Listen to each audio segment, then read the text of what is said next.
अस्सलामुअलैकुम एवरीवन। आज का हमारा टॉपिक है सर्च फॉर जेनेटिक मटेरियल। ठीक है, तो इसमें हम पढ़ेंगे कि जेनेटिक मटेरियल की खोज कैसे हुई, क्योंकि अभी हमको पता है ना कि जेनेटिक मटेरियल हमारा डीएनए हो सकता है या आरएनए हो सकता है, लेकिन पहले टाइम में तो हमको ये नहीं पता था कि जेनेटिक मटेरियल होता क्या है। तो इसकी सर्च हुई थी। ठीक है, ये कैसे खोजा गया इसके बारे में हम आज पूरा पढ़ेंगे। ठीक, इससे पहले हम थोड़ा सा लास्ट लेक्चर का रिवाइज कर लेते हैं। लास्ट लेक्चर में हमने किसके बारे में पढ़ा था? मेनली वहाँ पे हमने न्यूक्लियोसोम के बारे में पढ़ा था। ठीक है, न्यूक्लियोसोम क्या होता है, न्यूक्लियोसोम कैसे बनता है, ये सब हमने पढ़ा था। तो न्यूक्लियोसोम में हमने मेनली यूकैरियोट में हमने देखा था कि एक प्रोटीन होती है, उस प्रोटीन का क्या नाम था? हिस्टोन प्रोटीन नाम था। हिस्टोन कैसा होता है? उस पर पॉजिटिव चार्ज होता है, जबकि डीएनए पे कैसा चार्ज होता है? निगेटिव चार्ज होता है। तो ये दोनों आपस में इंटरेक्ट करते हैं, अट्रैक्ट करते हैं। ठीक है, अट्रैक्ट करने के बाद ये एक स्ट्रक्चर बना रहे थे, उस स्ट्रक्चर को हम क्या बोल रहे थे? न्यूक्लियोसोम।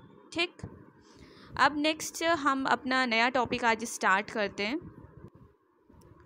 आज का हमारा टॉपिक है the search for genetic material.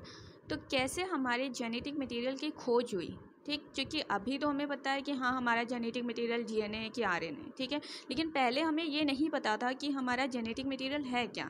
तो उसके लिए बहुत से साइंटिस्ट हैं, उन्होंने एक्सपेरिमेंट करा। उस एक्सपेरिमेंट से हमको पता चला कि हाँ हमारा ये जेनेटिक मटेरियल हो सकता है।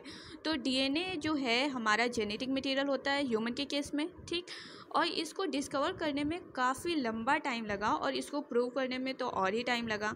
ठीक, तो यहाँ पे कुछ एक्सपेरिमेंट आज हम पढ़ेंगे। पहला एक्सपेरिमेंट है क्या? Transforming principle. ट्रांसफॉर्मिंग प्रिंसिपल किसने दिया था? फ्रेडरिक ग्रिफिथ ने। ठीक है, तो फ्रेडरिक ग्रिफिथ ने जो अपना एक्सपेरिमेंट करा था 1928 में करा था। ठीक, इन्होंने एक बैक्टीरिया लिया था। बैक्टीरिया, उस बैक्टीरिया का क्या नाम था? Streptococcus pneumoniae. स्ट्रेप्टोकोकस निमोनी क्या कॉज करता है? निमोनिया कॉज करता है। ठीक है, इन्होंने क्या करा था कि स्ट्रेप्टोकोकस निमोनी को एक कल्चर प्लेट पे प्रोड्यूस करा। तो उसके 2 स्ट्रेन प्रोड्यूस हुए हैं। 2 स्ट्रेन का मतलब वैरायटी समझ सकते हैं। ठीक है, तो स्ट्रेप्टोकोकस निमोनी को जब इन्होंने ग्रो करा ना, तो एक स्मूथ शाइनी कॉलोनी बन रही थी और दूसरी रफ कॉलोनी बन रही थी। तो स्मूथ शाइनी कॉलोनी को इन्होंने किससे रिप्रेजेंट करा? कैपिटल एस से। और जो रफ कॉलोनी थी ना, उसको रिप्रेजेंट करा कैपिटल आर से। ठीक है, और जो एस स्ट्रेन था ना, S strain that is smooth shiny colony, तो उसमें एक कोट, एक लेयर प्रेजेंट थी, उसको क्या बोला था? म्यूकस। म्यूकस किसकी बनी होती है? पॉलीसेक्राइड। और पॉलीसेक्राइड क्या होता है? कार्बोहाइड्रेट होता है। ठीक है, और जो आर स्ट्रेन था ना, उसमें ये म्यूकस की जो लेयर थी वो एब्सेंट थी। ठीक, तो जो एस स्ट्रेन था वो कैसा था? विरुलेंट था। विरुलेंट का मतलब क्या होता है? कि जो डिसीज़ कॉज करता है, जो कि खतरनाक होता है। ठीक, और जो आर स्ट्रेन था वो कैसा था? ए विरुलेंट था। ए विरुलेंट का मतलब कि ये डिसीज़ नहीं कॉज कर रहा था। ठीक है, तो जो हमारे साइंटिस्ट थे ग्रिफिथ, उन्होंने एक्सपेरिमेंट करा था माइस पे, चूहे पे एक्सपेरिमेंट करा था। तो जो एस स्ट्रेन था, एस स्ट्रेन कैसा था? विरुलेंट था। ठीक है, जब उन्होंने उसको माइस में इंजेक्ट करा ना, तो जब उन्होंने माइस में इंजेक्ट करा तो माइस क्या हो गया था? मर गया था। ठीक है, माइस डाई। ठीक, नेक्स्ट इन्होंने क्या करा? आर स्ट्रेन लिया और आर स्ट्रेन को भी माइस में इंजेक्ट करा। और माइस में जब इन्होंने इंजेक्ट करा तो माइस जिंदा था। ठीक है, तो आर स्ट्रेन हमको पता है कैसा होता है? ए विरुलेंट होता है, मतलब ये डिसीज़ नहीं कॉज करेगा। तो जब डिसीज़ नहीं कॉज करेगा तो माइस क्या होगा? जिंदा रहेगा। ठीक, तो फिर अब इन्होंने नेक्स्ट क्या करा? एस स्ट्रेन को हीट किया। हीट करने पे जो वो बैक्टीरिया था ना, वो मर गया था। तो जब उसको माइस में इन्होंने इंजेक्ट करा तो माइस जो है जिंदा रहा इस टाइम। ठीक है, कौन सा स्ट्रेन था? S strain. एस स्ट्रेन हमको पता है कौन सा स्ट्रेन था? विरुलेंट था। ठीक है, नेक्स्ट इन्होंने क्या करा कि एस स्ट्रेन लिया, हीट किल था, कि उसे हीट दिया, हीट से वो बैक्टीरिया मर गया था। फिर उसी में इन्होंने आर स्ट्रेन भी मिक्स कर दिया था। ठीक, फिर उसको इन्होंने माइस में जब इंजेक्ट करा तो माइस वापस से मर गया। अब ये क्वेश्चन अराइज होता है कि ये कैसे? पहले तो हमने जब उसको हीट किल्ड करा तो माइस जिंदा था, लेकिन जब उसको आर स्ट्रेन के साथ दिया हीट किल्ड एस स्ट्रेन को, तो माइस मर गया वापस से। इसका मतलब कि कोई तो इनको एक मतलब आइडिया आया कि हाँ कुछ फैक्टर तो है जो कि अभी भी डिसीज़ कॉज करा रही हैं, जो कि डिसीज़ कॉजिंग रिस्पॉन्सिबल है। ठीक, तो वो फैक्टर क्या था? उसी को इन्होंने बताया बाद में कि यही फैक्टर जो है हमारा जेनेटिक मटेरियल है, ठीक है। तो इसका कंक्लूज़न क्या निकला कि जो हीट किल्ड ऐसे स्ट्रेन था ना, उसमें कुछ ऐसे फैक्टर थे जो कि डिसीज़ कॉजिंग मतलब डिसीज़ के लिए रिस्पॉन्सिबल थे। तो ये जो फैक्टर थे ना, वो आर स्ट्रेन के अंदर ट्रांसफॉर्म हो जा रहे थे, उसके अंदर चले जा रहे थे, ठीक है।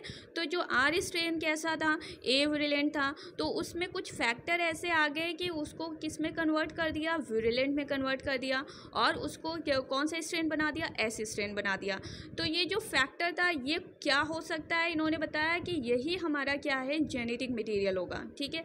लेकिन उस टाइम इस एक्सपेरिमेंट से हमें इसके बायोकेमिकल नेचर का नहीं पता चला था कि हमारा जेनेटिक मटेरियल क्या हो सकता है, डीएनए हो सकता है कि आरएनए हो सकता है कि प्रोटीन हो सकता है। इस एक्सपेरिमेंट से हमको ये सब कुछ नहीं पता चला था, ठीक। फिर नेक्स्ट एक्सपेरिमेंट हुआ जिससे हमें पता चला कि हाँ, इसका बायोकेमिकल नेचर क्या होता है। तो सेकेंड एक्सपेरिमेंट हुआ। सेकेंड एक्सपेरिमेंट कैसा था, biochemical characterization of transforming principle. इससे हमें पता चला कि जो हमारा जेनेटिक मटेरियल होगा उसका नेचर कैसा है, वो डीएनए है कि आरएनए है कि प्रोटीन है। अब इसको किसने करा था, जो साइंटिस्ट थे यहाँ पे, 3 साइंटिस्ट थे। एक थे Oswald Avery, second one is Colin MacLeod and third one is Maclyn McCarty, ठीक है। इन्होंने बताया कि हमारा जेनेटिक मटेरियल हो सकता है प्रोटीन हो सकता है डीएनए हो सकता है आरएनए। इनको अभी कुछ नहीं पता था जब तक इन्होंने एक्सपेरिमेंट नहीं करा था। तो इन्होंने 3 एंजाइम लिए, एक था protease, second one is RNase and third one is DNAs. तो प्रोटीएज कहता था कैसा था, प्रोटीन डाइजेस्टिंग एंजाइम था। प्रोटीन डाइजेस्टिंग एंजाइम का मतलब क्या होता है, जो प्रोटीन को तोड़ दे। आरएनएज भी आरएनए डाइजेस्टिंग एंजाइम था, मतलब आरएनए को तोड़ दें, ठीक है। डीएनएज कैसा था, डीएनए डाइजेस्टिंग एंजाइम था जो कि डीएनए को तोड़ दे, ठीक है। तो जब प्रोटीन डाइजेस्टिंग एंजाइम मतलब प्रोटीएज डाला गया तो प्रोटीन को तोड़ दे रहा था, ठीक। आरएनएज डाला जा रहा था, आरएनए को तोड़ दे रहा था। डीएनएज डाला जा रहा था, डीएनए को तोड़ दे रहा था। तो इन्होंने ये एंजाइम 3 लिए और फिर ये एक्सपेरिमेंट परफॉर्म करा। तो इस एक्सपेरिमेंट को देखने से पहले एक हम एनालॉजी से इसको थोड़ा समझने की कोशिश करते हैं, ये है क्या। तो हम ये एनालॉजी समझते हैं, इसमें क्या बोला गया है। जैसे कि यहाँ पे ये एक रूम है, ठीक है।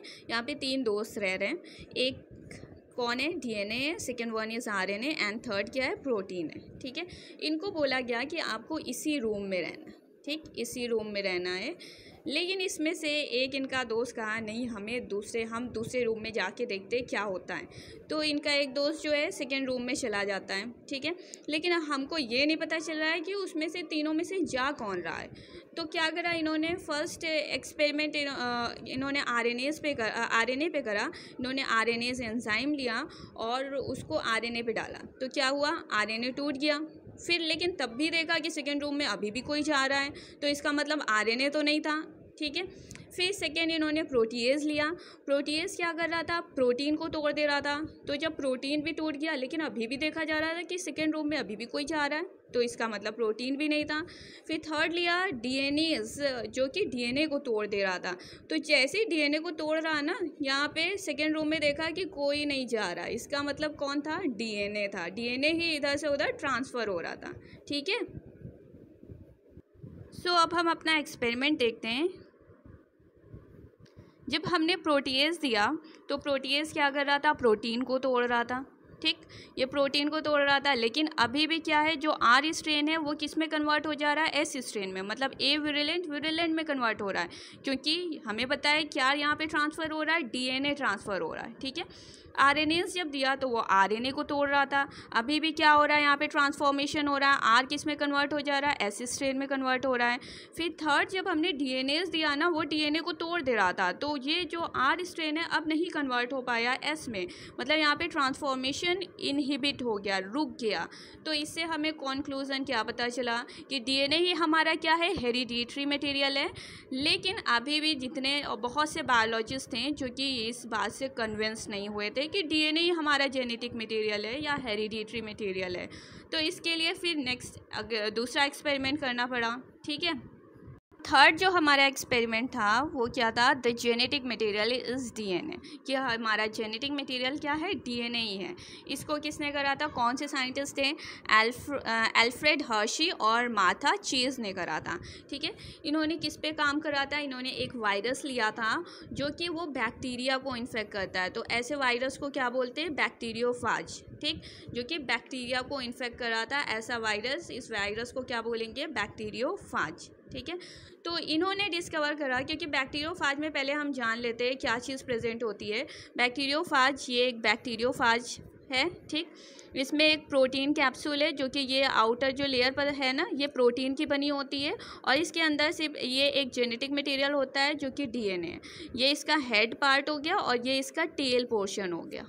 ठीक है, तो इससे ये पता चला कि इन्होंने डिस्कवर करा कि हमारा जो जेनेटिक मटेरियल है वो प्रोटीन है कि डीएनए है, जो कि वायरस से उस बैक्टीरिया में एंटर हो रहा है। तो इन्होंने कुछ वायरस लिए और उसको एक मीडियम में ग्रो कराया, उस मीडियम में रेडियो एक्टिव फॉस्फोरस ऐड करा और दूसरे में एक रेडियो एक्टिव सल्फर ऐड करा। तो हमको पता है कि डीएनए में क्या प्रेजेंट होता है, फॉस्फोरस होता है, क्योंकि डीएनए के और शुगर ही फॉस्फोरस और शुगर ही तो बैकबोन बनाता है डीएनए की। ठीक है, और प्रोटीन में क्या चीज़ प्रेजेंट होता है, सल्फर प्रेजेंट होता है। ठीक, तो इन्होंने अपना एक्सपेरिमेंट इस पे करा।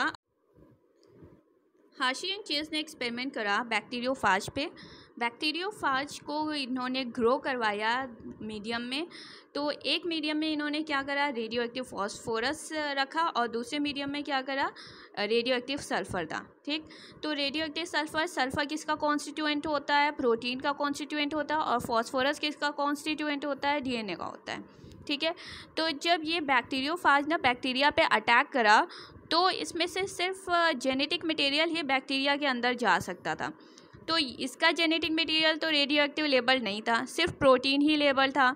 तो जब इसको टेस्ट करा गया ना, तो उस बैक्टीरियल सेल में कोई भी रेडियो एक्टिव सल्फ़र नहीं मिला हमको। ठीक है, क्योंकि रेडियो एक्टिव सल्फ़र तो बाहर ही रह गया और अंदर से बैक्टीरिया के अंदर क्या जाता है, सिर्फ जेनेटिक मटेरियल, और genetic material radio active label तो था नहीं। ठीक है, सेकेंड जब करा गया, फॉस्फोरस को देखा गया, तो फॉस्फोरस रेडियो एक्टिव लेबल था। तो फॉस्फोरस किसका कॉन्स्टिट्यूएंट होता है, डीएनए का। तो जब बैक्टीरियोफाज ने जब बैक्टीरिया पे अटैक करा ना, तो सिर्फ इसका जो जेनेटिक मटेरियल था वो अंदर गया। तो ये बैक्टीरिया के अंदर एंटर हुआ। एंटर होने पे जब इसका फिर बाद में टेस्ट हुआ तो बैक्टीरियल सेल में रेडियो एक्टिव फॉस्फोरस देखने को मिले हमें। तो इससे हमें क्या कंक्लूजन पता चला कि प्रोटीन जो है वो बैक्टीरिया में एंटर नहीं कर रहा है वायरस से, सिर्फ डीएनए ही है जो बैक्टीरिया में एंटर कर रहा है। So DNA is there for the genetic material. ठीक है, सो यहाँ से कंफर्म हो गया कि जेनेटिक मटेरियल क्या है, हमारा डीएनए ही है। यहाँ पे हमें बायोकेमिकल नेचर पता चल गया कि हाँ, डीएनए ही जेनेटिक मटेरियल है।